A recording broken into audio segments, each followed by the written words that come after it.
Hello दोस्तों, नमस्कार। SMKC channel में मैं आप सब लोगों का दिल से बहुत बहुत स्वागत करता हूं। फर्स्ट टाइम विजिट किया जरूर चैनल को सब्सक्राइब कर लेना। चैनल का लिंक ऊपर आई बटन पे नीचे डिस्क्रिप्शन में मिल जाएगा। सो चलिए दोस्तों, फिलहाल इस वीडियो को स्टार्ट कर लेते हैं। सो ठीक है दोस्तों, अभी हम लोग आ चुके हैं बिल्कुल हमारे नॉर्मल स्क्रीन के ऊपर। एंड आप सभी लोगों को पता है, यस, कल से वापस बाजार स्टार्ट होने जा रहा है। सो आने वाले नेक्स्ट 5 दिन बाजार के लिए कैसे रहेंगे उसके बारे में हम लोग जानने की कोशिश करने वाले हैं। एंड आप सभी लोगों को पता है कि बाजार है, प्लस माइनस होता रहता है, बट यस, बाजार में कुछ ऐसे ट्रिगर पॉइंट्स होते हैं, इंपॉर्टेंट इवेंट होते हैं, जिसके चलते आइदर बाजार एक्सट्रीमली ऊपर तेज़ हो जाता है या फिर ज़बरदस्त गिर जाता है। और इस हफ्ते की भी अगर हम लोग बात करें दोस्तों, तो मोटा मोटी 3 इंपॉर्टेंट इवेंट हम लोग को देखने को यहाँ पे मिलने वाले हैं। कितने? 3। उस 3 में से अगर देखा गया तो एक इवेंट हमारे भारत का है, विद इन इंडिया, एंड 2 ऐसे इवेंट है वो आउटसाइड इंडिया है, मतलब विदेश से खबरें आएंगी।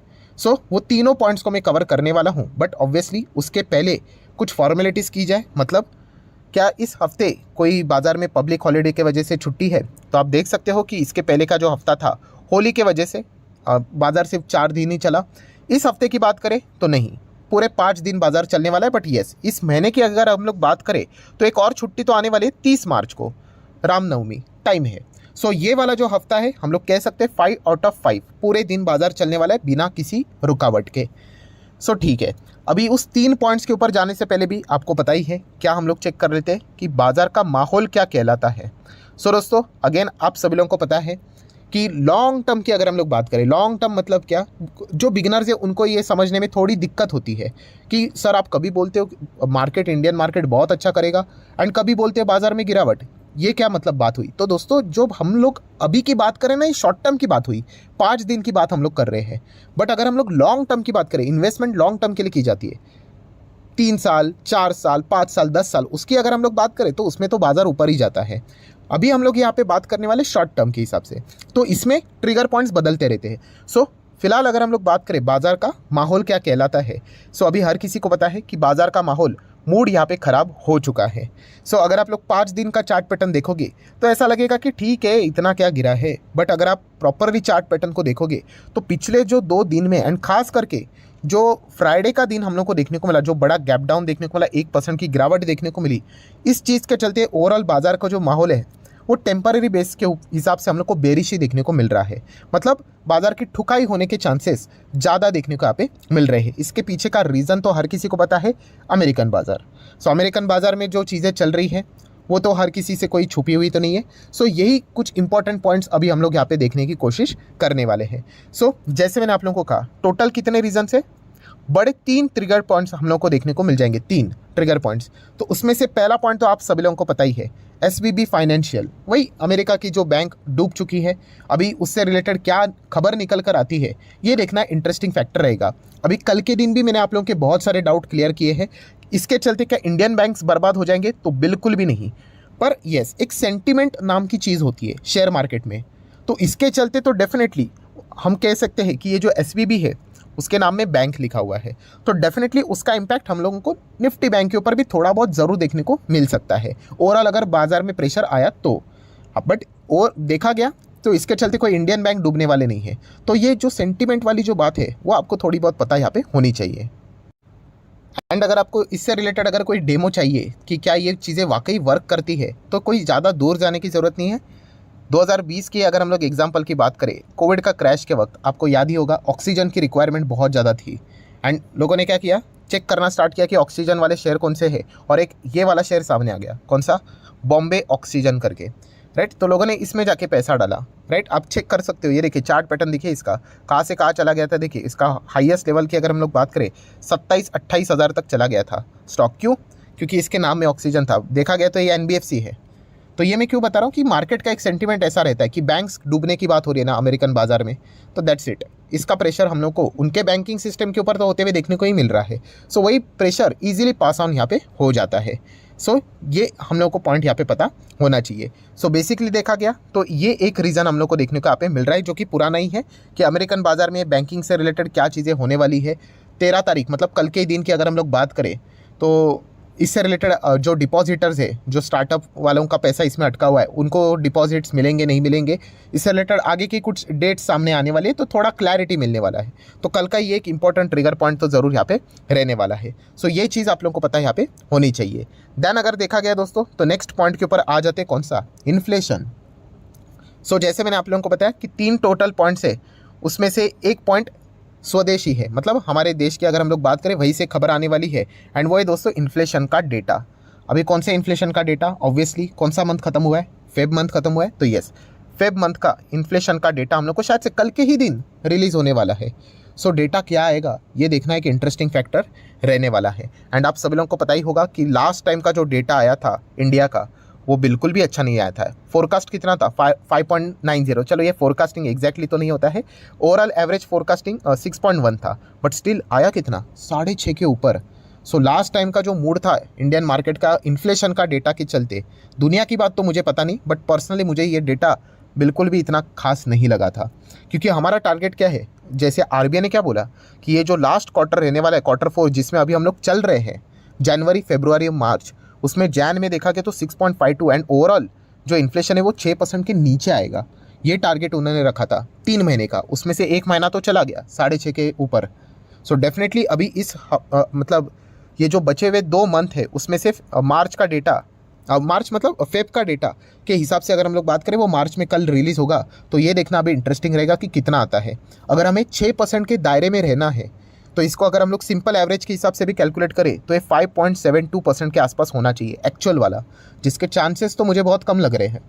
अभी देख लेते हैं कि कल क्या निकल कर आती है स्टोरी, क्योंकि अगर आरबीआई के मुताबिक अगर वो 6% के नीचे नहीं आया, तो इंडियन मार्केट को क्या बहाना तो चाहिए, इतना टॉप लेवल पे तो अच्छा चल रहा है, राइट। तो ये एक इंपॉर्टेंट ट्रिगर पॉइंट है जो कि कल के दिन हम लोग को देखने को ज़रूर मिलेगा, तो इसके ऊपर भी आप लोगों का फोकस रहना चाहिए। नेक्स्ट पॉइंट के ऊपर दोस्तों बढ़ने से पहले ज़रूर कहना चाहूँगा, अगर आपको ये वीडियो हेल्प करता है मार्केट समझने के लिए, तो ज़रूर लाइक कर देना। आपके लाइक का कारण मेरा मोटिवेशन भी बढ़ जाता है। देन दोस्तों हमारे पवेल जी, इन्होंने जो बातें बोली है मीठी मीठी, इसके चलते क्या हड़कंप मचा है और क्या कन्फ्यूजन मचा है, ये तो हर किसी को पता ही है, राइट। एंड इससे रिलेटेड आपको याद होगा कि 2 इंपॉर्टेंट पॉइंट्स के ऊपर हम लोग फोकस रख रहे थे। कौन से 2, एक था जॉबलेस क्लेम का डेटा, राइट, वो डेटा तो सामने आ गया है, एंड उसी के साथ साथ इंटरवल का सेकेंड पार्ट, जैसे मैंने आप लोगों को सिखा था। सेकेंड पार्ट कौन सा है, इंटरवल के बाद का, यस, क्योंकि पिक्चर खत्म नहीं है, असली पिक्चर तो अभी स्टार्ट होने वाली है, वो है इन्फ्लेशन। यस, अमेरिका के इन्फ्लेशन की मैं बात कर रहा हूँ, हमारा तो आएगा ही आएगा। देन उसके नेक्स्ट दिन इमीडिएटली अमेरिका का भी इन्फ्लेशन का डेटा आने वाला है। सो डेफिनेटली हम लोग यहाँ पे कह सकते हैं उनका इन्फ्लेशन का डेटा जिस प्रकार से आएगा, उसी हिसाब से फेड आगे रेट हाइक से रिलेटेड क्या डिसीजन लेगा, ये हम लोग को इसका एक अनुमान मिल जाएगा। रेट हाइक तो होने ही वाला है, पत्थर के ऊपर की लकीर है, बट 25 होगा या 50 होगा, राइट। वैसे तो देखा गया तो 50 कोई मान नहीं रहा था, बट जो पवेल जी ने बातें बोली उसके चलते पूरा जो मार्केट में मतलब एक डिस्टर्बेंस क्रिएट हुआ, तो इसके चलते अभी लग रहा है कि वो रिवर्स गियर में गाड़ी डालने के लिए रेडी हो चुके हैं। बट ऑब्वियसली एक आखिरी उम्मीद की किरण, जो 25 बेसिस पॉइंट वाली उम्मीद की किरण देखने को मिल रही है, वो पूरा खेल इन्फ्लेशन का सीपीआई का डेटा, मतलब अमेरिका का सीपीआई का डेटा क्या निकल कर आता है, उसी के ऊपर अभी निर्भर है। तो डेफिनेटली हम लोग यहाँ पे कह सकते हैं इसी के ऊपर पूरा खेल यहाँ पे चलने वाला है। एंड आप लोगों को पता ही है कि ये जो सारी चीज़ें हम लोग को रेट हाइक की देखने को यहाँ पे मिल चुकी है, इसके चलते थोड़ा सा अभी हम कह सकते हैं रेट हाइक की मतलब जो ये एसवीबी, ये जो बैंक की हालत हो चुकी है, तो इसके चलते फेड को अच्छा खासा झटका लगा होगा कि थोड़ा सा मतलब कदम संभल कर डालना चाहिए, वरना धज्जियाँ उड़ सकती है। सो इसकी भी शुरुआत हम लोग को देखने को मिल चुकी है। सो बहुत ही टफ चैलेंजिंग माहौल बन चुका है विदेश में, एंड इसी के चलते हम लोग कह सकते हैं विदेश में जो माहौल बनता है, मतलब अमेरिका की बाज़ार की बात करें तो पूरे दुनिया भर के बाज़ार को पास ऑन हो ही जाता है। अभी फ्राइडे के दिन हमारे मार्केट क्लोज हो गए 3:30 बजे तक। उसके बाद आप लोगों ने देखा होगा फेड का मार्केट गिरा, फेड का मार्केट नहीं, डो जोन्स गिरा, उसके बाद यूरोपियन मार्केट्स भी गिरे। तो इसलिए ये सारी चीज़ें भी देखना इंपॉर्टेंट बन जाती है। तो डेफिनेटली अगर हम लोग इस हफ्ते की बात करें, जो 3 इंपॉर्टेंट ट्रिगर पॉइंट्स थे वो मैंने आप लोगों के सामने यहाँ पे रख दिए हैं। 2 बाहर से आने वाले हैं, वो एक एसबीबी बैंक वाला, एंड उसी के साथ साथ सीपीआई इन्फ्लेशन का डेटा अमेरिका का, और हमारा अगर एक पॉइंट की अगर हम लोग बात करें कौन सा, हमारा भी इन्फ्लेशन का डेटा। तो ये 3 पॉइंट के चलते अभी हमारे मार्केट में क्या देखने को मिलेगी, हलचल होती हुई देखने को मिलेगी। एंड अगर बेसिकली अगर देखा गया उसका एक स्वरूप कैसा है, इन तीनों पॉइंट्स का जो स्वरूप है वो नेगेटिव ही देखने को मिल रहा है। पास्ट ट्रैक रिकॉर्ड के हिसाब से भी अगर हम लोग चीज़ों को देखें तो इसके चलते वो प्रेशर ही क्रिएट करवा सकते हैं। सो ठीक है दोस्तों, जो इंपॉर्टेंट पॉइंट्स थे वो तो मैंने आपके सामने रख दिया। अभी बाकी फॉर्मेलिटीज़ कर लेते हैं। FIS-DIS का डेटा वो तो आप चेक कर सकते हैं। थोड़ा सा पिछले 2 ट्रेडिंग सेशन में नेट बिकवाली देखने को मिले। फ्राइडे के दिन थोड़ा सा ज़्यादा ही कुछ झटका देखने को मिला FIS की ओर से भी। देन क्रूड ऑयल की बात करें, चलो ठीक है 80 to 85 के रेंज में ही चल रहा है, राइट, बट स्टिल इन्फ्लेशन काबू में नहीं आ रहा है, because there are various several reasons also कि जिसके चलते इन्फ्लेशन को काबू में करना होता है। ऐसा नहीं कि बस क्रूड ऑयल के चलते ही चीज़ें चलती है। ठीक है, RBI अपनी कोशिश कर रहा है रेट हाइक करके भी। देन अगर हम लोग गोल्ड की बात करें, कितना चल रहा है, 58 के करीब जाते हुए देखने को यहाँ पे मिल रहा है। 58 के करीब मतलब ऑलरेडी क्रॉस कर चुका है। एंड डॉलर की अगर हम लोग बात करें तो चलिए 82 के नीचे इंडियन रुपी थोड़ा सा चेन की सांस लेते हुए देखने को यहाँ पे मिल चुका है। बट जिस रफ्तार से उसका जो परफॉर्मेंस चल रहा है कि लग रहा है कि 83 ज़्यादा दूर भी नहीं है। देख लेते हैं आगे क्या होता है। एंड ऑप्शन चेन की अगर हम लोग बात करें, फिलहाल तो गिरावट का ही माहौल है, तो हम लोग सपोर्ट कहाँ पे मिलेगा वही देख लेते हैं। तो 17,400 पे ही फिलहाल तो स्ट्रॉन्ग सपोर्ट लेवल के लिए लोगों ने तो पोजीशंस तो बनाई थी। अभी इस प्रकार की खबरें सामने आ गई कि बैंक ही डूब गया करके, तो अभी मतलब पैनिक मचने के लिए काफ़ी है इतनी चीज़ें। तो देख लेते हैं क्या ये लेवल टिक पाएगा कि नहीं, वरना तो दूर का लेवल तो आपको पता ही है कौन सा, होल नंबर 17,000 वो तो रहेगा ही रहेगा। बट उसके पहले भी अगर देखा गया तो इतना कुछ कॉन्फिडेंस वाला लेवल नज़र नहीं आता है। हर लेवल पे थोड़ा बहुत प्लेयर्स खेलते हुए देखने को मिल रहे हैं। रेसिस्टेंस की बात करें तो ये तो बहुत ही सिंपल है, होल नंबर 17,500 रहेगा, वही एक अच्छा रेसिस्टेंस देखने को मिल रहा है। सो अगर हम लोग बात करें, ये जो हफ्ता रहेगा बाजार के लिए बहुत ही ज़्यादा चैलेंजिंग वाला यहाँ पे रहने वाला है। देख लेते क्या यहाँ पे होता है। सो आशा करता हूं दोस्तों वीडियो हेल्पफुल लगा होगा। तो चाहो तो आप इसको लाइक एंड शेयर कर सकते हो। एंड डीमैट अकाउंट अगर आपने अभी तक ओपन नहीं किया है, लिंक नीचे डिस्क्रिप्शन में 25 वीडियो की लिस्ट भी आपको फ्री ऑफ कॉस्ट मिल जाएगी। आपका नाम, कौन सा अकाउंट आपने लिंक के थ्रू ओपन किया है, प्रॉपरली कमेंट सेक्शन में बता देना। तो हफ्ते भर के अंदर अंदर ये सारे लेक्चर्स मेरे साइड से फ्री ऑफ कॉस्ट प्रोवाइड कर दिए जाएंगे, ताकि आप शेयर मार्केट को आसान भाषा से सीख सको। So that's it, thank you very much दोस्तों। We will be meeting our next video. तब तक के लिए बाय बाय।